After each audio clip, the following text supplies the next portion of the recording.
برات کا اسلام میں کوئی تصور ہی نہیں ہے،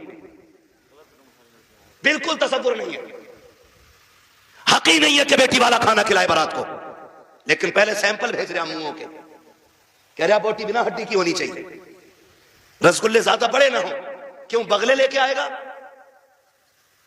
اس نے قوم کا بیڑا غرق کر کے رکھ دیا ہے. ایک باپ کی بیٹی جوان ہو جاتی ہے، باپ بیٹی کو دیکھ کے سوکھنا شروع کر دیتا ہے. اس لیے نہیں کہ بیٹی جوان ہو گئی ہے، اس لیے سوکھنا شروع ہو جاتا ہے کہ بیٹی جوان ہو گئی ہے. اگر کوئی دروازے پہ شریف آ بھی گیا تو بارات میں حرام کی کھانے والے لوگ آئیں گے. پہلی بات تو جو بھی بیٹی لینے کے لیے آئے گا 4 5 10 لاکھ سے شروع ہوتا ہے، اس کتے کا پیٹ بھی بھرنا ہے. پھر جو بارات حرام کا کھانے کے لیے آئے گی ان کے لیے بھی انتظام کرنا ہے. حد تو تب ہو جاتی ہے جب 400 باراتی کھانے کے لیے بیٹھے ہو اور لڑکے کا باپ بغل میں پرس دبا کر کے بارات کے ٹیبلوں پہ چکر لگا کے پوچھتا ہے نمک ٹھیک ہے کہ نہیں، مرچ ٹھیک ہے کہ نہیں، کوئی کمی تو نہیں رہ گئی ہے. پوچھنا تو یہ لڑکی والوں کو چاہیے تھا. یہ کیوں پوچھ رہا کہ دیوس کی اولاد، اس کو حق کس نے دیا ہے کہ یہ کھانے کی کمی پتہ کرے؟ اور کتنے بے غیرت ہوتے ہیں، اس کے باوجود بھی اٹھ کے کہتے ہیں نہیں جی بات تو ٹھیک ہے، کھانا بھی صحیح ہے لیکن نمک زیادہ کر دیا گیا ہے، مرچ تیز کر دی گئی ہے، اور بے غیرت ناک تک کھا چکا ہے تو کھانے میں عیب نکال کیوں رکھا ہے؟ پہلی بات تو یہ ہے لڑکے والوں کو حق نہیں ہے کہ وہ بارات کے کھانے کے بارے میں پوچھے اور پھر یہ کہیں کھانا کیسا ہے.